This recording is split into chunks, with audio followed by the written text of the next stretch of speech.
சம்மந்தி, ஆ சொல்லுங்க சம்மந்தி. டெக்கரேஷன்லாம் பார்க்க உங்களுக்கு மன திருப்தியா இருக்கா? பின்ன இல்லாமலா சம்மந்தி? எவ்வளோ அழகா பண்ணியிருக்கீங்க எல்லாம் பார்த்து பார்த்து. மன திருப்தி எப்படி இல்லாமல் போகும்? நல்லா சூப்பராக இருக்கு. நாங்கள் பண்ணியிருந்தா கூட இந்த அளவுக்கு அழகாக பண்ணியிருக்க மாட்டோம். நீங்கள் சூப்பராக அழகாக பண்ணியிருக்கீங்க. அப்போனா உங்களுக்கு பிடிச்சிருக்கா? இதை யாராச்சும் பிடிக்கலன்னு சொல்லுவாங்களா சம்மந்தி? சூப்பராக இருக்கு. ரொம்ப சந்தோஷம் சம்மந்தி. கேரோல், சொல்லுங்க. சம்மந்திக்கு பிடிச்சிருக்கா இதெல்லாம்? ஆமாங்க, அவங்களுக்கு ரொம்ப பிடிச்சிருக்குன்னு நினைக்கிறேன். ரொம்ப சந்தோஷமா பேசிட்டு இருக்காங்க என்கிட்ட. சரிம்மா, ரொம்ப சந்தோஷம். நீங்க அவருக்கு பிடிச்சிருக்கான்னு கேட்டிங்களா? இல்ல, நான் கேக்குறேன். சரி சரி, கேளுங்க. அவருக்கு மனசு திருப்தியா இருக்குதோ என்னமோ தெரியல. ஏதாவது குறை இருந்துச்சுன்னா சொல்லுங்க. எல்லாம் பண்ணலாம். சரிம்மா, நான் கேக்குறேன். நீயும் அந்த சம்மந்திக்கிட்ட கேளு. ஏதாவது குறை இருந்துச்சுன்னா தீர்த்து வைக்கலாம் நம்ம. ஆ சரிங்க, கண்டிப்பா கேட்குறேன். என்ன சம்மந்தி, ஏதோ கொஞ்ச நேரமாக குசு குசுன்னு ரெண்டு பேரும் பேசிக்கிட்டே இருக்கீங்க. அப்படி என்ன தான் பேசிகிட்டு இருக்கீங்க? இல்லை, உங்களுக்கு ஏதாவது குறை இருந்துச்சுன்னா சொல்கிறாங்க. அதை தீர்த்து வைக்கிறாங்களாம் அவங்க. ஐயோ, குறையா? சேச்சே, குறைலாம் ஒன்றுமே சொல்கிறதுக்கு இல்லை.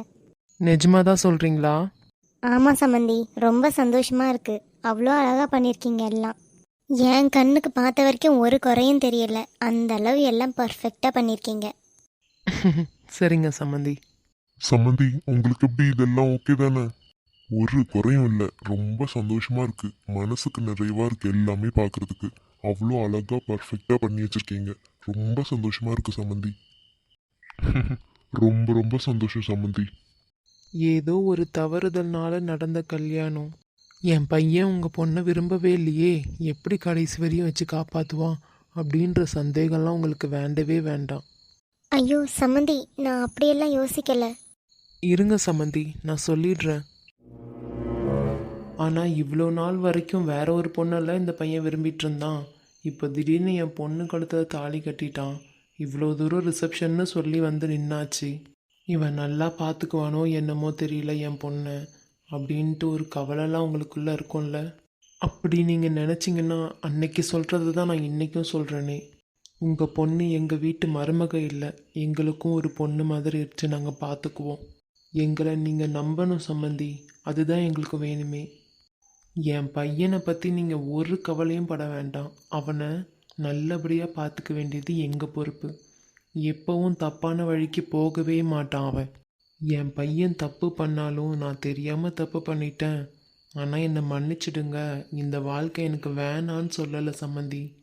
இது தப்பு, நான் தான் பண்ணேன், நானே சரி பண்ணுறேன்னு சொல்லிட்டு அவன் மனசில் இருந்த பொண்ணையும் தூக்கி போட்டுட்டு உங்கள் பொண்ணை நான் கொஞ்சம் கொஞ்சமாக ஏற்றுக்கிட்டு வாழ ஆரம்பிப்பேன்னு சொல்லியிருக்கான். அது நிஜமாவே ரொம்ப பெரிய விஷயந்தான் சம்மந்தி. சம்மந்தி, இருங்க சம்மந்தி, நான் சொல்லிடுறேன். ஒரு பொண்ணோட பயம் ஒரு பொண்ணுக்கு தான் தெரியுமே. அதுவும் பெத்த பொண்ணோட பயம் ஒரு அம்மாவுக்கு கண்டிப்பாக புரியாமல் இருக்காது. அனினா இப்போ வரைக்கும் ரியான் கிட்ட முகம் கொடுத்து பேசி நான் பார்க்கவே இல்லை. அப்படி இருக்காங்க ரெண்டு பேருமே. ஆனால் ரியான் ஏதோ கொஞ்சம் பேசுகிறான். அனினாக்கு இப்போ வரைக்கும் பேசவே முடிய மாட்டேங்குது. அவளுக்கும் ஏதாவது மனசில் இருந்திருக்கோம்ல, வீட்டில் பார்க்குற பையனாக பார்த்து கல்யாணம் பண்ணிட்டு எல்லாம் சந்தோஷமாக இருக்கணும்னு. அதெல்லாம் ரியான் ஒரே நிமிஷத்துலேயே கெடுத்துட்டான். அதனாலயா கூட இருக்கலாம் அவளுக்கு இன்னும் பேச முடியாமல் இருக்கிறதுக்கு காரணம். என்ன காரணமாக இருந்தாலும் அது எல்லாம் சீக்கிரமாகவே சரியாயிடும் சம்மந்தி. உங்கள் பொண்ணும் எங்கள் பையனும் ரொம்பவே நல்லா வாழ்வாங்க பாருங்க. என் பையன் மேலே எனக்கு நம்பிக்கை இருக்குது சம்மந்தி. அனினா மேலேயும் நம்பிக்கை இருக்குது. என் பையன் கண்டிப்பாக அனினா மனசை மாற்றுவான். ரெண்டு பேரும் ரொம்ப சந்தோஷமாக வாழ்க்கையை வாழுவாங்க 100 வருஷம். ஆனால் சம்மந்தி, நீங்கள் ஏன் திடீர்னு இப்படிலாம் பேசுகிறீங்கன்னு எனக்கு புரியலை சம்மந்தி. ஆனால் உங்கள் பையன் மேலே நான் முழுக்க முழுக்க நம்பிக்கை வச்சுருக்கேன். உங்கள் பையன் சொல்கிறத விட என் மருமகன் சொல்கிறத விட என் மகன் சொல்கிறது தான் எனக்கு சந்தோஷமே. மாப்பிள்ளையை நான் அந்தளவு நம்புகிறேன். என் பொண்ணை நல்லா பார்த்துக்குவார், எனக்கு தெரியும். நாங்களே எவ்வளோ தேடினாலும் இது போல் ஒரு நல்ல பையன் எங்களுக்கு கிடச்சிருக்காது. அதை நான் கண்டிப்பாக உறுதியாக சொல்லுவேன். இதுக்கும் மேலே இதை பற்றி எதுவும் பேச வேண்டாம் சம்மந்தி. நான் முழுக்க முழுக்க உங்கள் பையனை நம்புகிறேன், அவ்வளோதான்.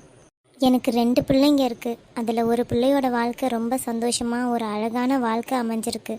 அதை நினச்சி தான் நான் சந்தோஷப்பட்டுட்ருக்கேனே இப்போ வரைக்கும். இது தவறுதல்னால நடந்த கல்யாணம், இதை சரி பண்ணவே முடியாது, இதை சரி பண்ணுறது ரொம்ப பெரிய கஷ்டம் அப்படிலாம் யோசிக்கிற நிலமையில நான் இங்கே இல்லவே இல்லை. ஏன்னா எங்களுக்கு அழகான குடும்பம் உங்களுக்கு கிடச்சிருக்கு. மாப்பிள்ளை மட்டுமா நல்லா இருந்தாங்க, மாப்பிள்ளையோட அம்மா அப்பாவுமே ரொம்ப நல்லவங்களா இருக்காங்க. இதுக்கு மேலே என்ன வேணும் சம்மந்தி? நான் நிஜமாக ரொம்ப சந்தோஷமாக இருக்கேன் சம்மந்தி. நீங்கள் இவ்வளோ நேரம் என்னென்னமோ பேசுனீங்க, அதெல்லாம் எதுவுமே என் மனசில் இல்லை. நான் ரொம்ப சந்தோஷமாக இருக்கேன், அவ்வளோதான். என் வீட்டுக்கார் பாருங்களேன், அவரும் அப்படி தான். அவரும் ரொம்ப சந்தோஷமாக தான் இருக்கார். அவர் நேற்று கூட சொல்லிகிட்டு இருந்தார், நம்ம தேடி இருந்தாலுமே இது போல் நல்ல மாப்பிள்ளை கிடச்சிருக்காது, அவ்வளோ நல்ல மாப்பிள்ளையாக இருக்கார் அப்படின்னு சொல்லிகிட்டே இருந்தார். நிஜமாக மாப்பிள்ளை மேலே நானும் எங்கள் வீட்டுக்காரும் ரொம்பவே மரியாதை வச்சுருக்கோம் சம்மந்தி.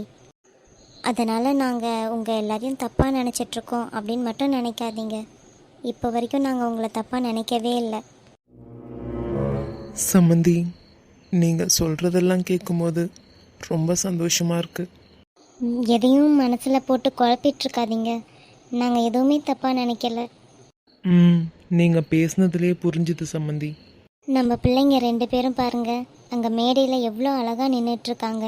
அதை ரசிக்காமல் எதுக்கு நீங்கள் இப்போ வருத்தப்பட்டுட்டு பேசிகிட்டு இருக்கீங்க? ஆமாம்ல. இப்படி சிரிங்க, அப்போ தானே நல்லாயிருக்கு. என்ன சம்மந்தி, ஃபோட்டோ எடுத்து இப்போ தீரவே தீராது போலையே, எல்லாரும் வந்துட்டே இருக்காங்க. ஆமாங்க, எங்களுக்கு நிறையா ரிலேஷன் இருக்காங்க. பாவம் பிள்ளைங்களுக்கு எப்படி இருக்கோ என்னமோ தெரியல. ஜூஸ் கொடுக்க சொன்னீங்களா நீங்கள்? அப்போவே ஜூஸ் கொடுக்க போகிறேன்னு சொல்லிட்டு இருந்தீங்க, அதான் கேட்டேன். அப்போவே கொடுத்துட்ட சம்மந்தி, இன்னொருக்க வேணா கேட்டு பார்க்குறேன். சரிங்க சம்மந்தி, கேட்டு பாருங்க. ஆனால் அனீனா யாரையும் கூப்பிடலையோ? நான் அவகிட்ட சொல்லி தான் விட்டேன், உன் ஃப்ரெண்ட்ஸ் எல்லாம் மறக்காமல் கூப்பிடுமா, எத்தனை பேர் ஃப்ரெண்ட்ஸ் இருந்தாலும் பரவாயில்ல எல்லாரையும் கூப்பிடுன்னு. இன்னும் யாரையும் அவன் ஃப்ரெண்ட்ஸை காணவே இல்லை. இனிதான் வருவாங்களா இருக்கும்னு நினைக்கிற சம்மந்தி, பார்ப்போம். சரிங்க சம்மந்தி. நேத்ரன், என்ன? நீங்கள் அனினாவோட அம்மா அப்பாவை பார்த்துருக்கீங்களா? அனீனாவோட அம்மா அப்பாவெல்லாம் நான் பார்த்ததே இல்லை. சரி. என்ன ஆச்சுடா? இல்லை அண்ணி, நான் ஏன் கேட்டேன்னா, இப்போது அனினாவோட அம்மா அப்பா பார்த்தாங்கன்னா அனினா ஹஸ்பண்டோட அம்மா அப்பாவும் பார்ப்பாங்கல்ல. சரிடா, இப்போது நீ ஏன் அதை நினச்சி ஃபீல் பண்ணிகிட்ருக்க? இல்லை அண்ணி, அனினாவுக்காக இவ்வளோ தூரம் வந்துட்டேன். ஆனால் இப்போது அனினாவோட ஹஸ்பண்ட் ஃபஸ்ட்டு என்னெல்லாம் லவ் பண்ணியிருந்தாங்க, அது எதுவும் யோசிக்கவே இல்லை. நான் அனினாவை மட்டுமே யோசித்து வந்துட்டேன். எனக்கு இப்போது என்னமோ மாதிரி இருக்கு அண்ணி. அக்கா. இல்லைடா, நீ ஏன் இப்போ இப்படியெல்லாம் யோசிச்சுட்டு இருக்க? அக்கா. என்ன நேத்ரன்? அவள் இப்போ தேவையில்லாததெல்லாம் யோசிச்சுட்டு இருக்கா. இதெல்லாம் ஒன்றும் யோசிக்க வேணான்னு சொல்லுக்கா. ஏன் கிட்ட சொல்லிக்கிட்டு இருக்க இதெல்லாம்? நீ போய் சொல்ல வேண்டியது தானே? ஏய், போய் சொல்லு போ. சொல்கிறேன். ஆமாம், இந்த மாப்பிள்ளை என்ன அந்த பக்கமே ரொம்ப நேரம் திரும்பிட்டு நின்றுட்டுருக்காரு, இந்த பக்கம் திரும்பவே மாட்டாரா? அவ்வளோ ஆர்வமாக இருந்துச்சுன்னா நீ போய் அவரை திருப்ப வச்சு பார்த்துட்டு வா, போ. லூசு. நவமித்ரா. சொல்லுங்க அண்ணி. இதெல்லாம் தேவையில்லாததுடா. இதெல்லாம் நீ இப்போ போட்டு எதுவும் யோசிச்சுட்டு இருக்காத, சரிங்களா? ஸ்டேஜுக்கு போயிட்டு அனினாவை பார்த்து பேசிட்டு வரலாம், வரீங்களா? எனக்கு வர ஒரு மாதிரி இருக்கு அண்ணி. நீ வாடா, நான் இருக்கேன்ல. சரி. எவ்வளோ பெரிய கேக் வச்சுருக்காங்க, செம்மையாக இருக்கு அந்த கேக்கு பார்க்கவே. விதுன், வா ஸ்டேஜ்க்கு போகலாம். ஸ்டேஜ்க்கா? ஏன்? அனினாவை பார்க்கணும்ல, அதுக்காக தானே வந்ததே. நீங்களாம் அனினாக்காவை பார்க்க வந்தீங்க, நான் நல்லா சாப்பிடலான்னு வந்தேன். அக்கா, எனக்கு அந்த கேக் எப்படியாவது வாங்கி தாடி. கேக்கா? எந்த கேக்கு?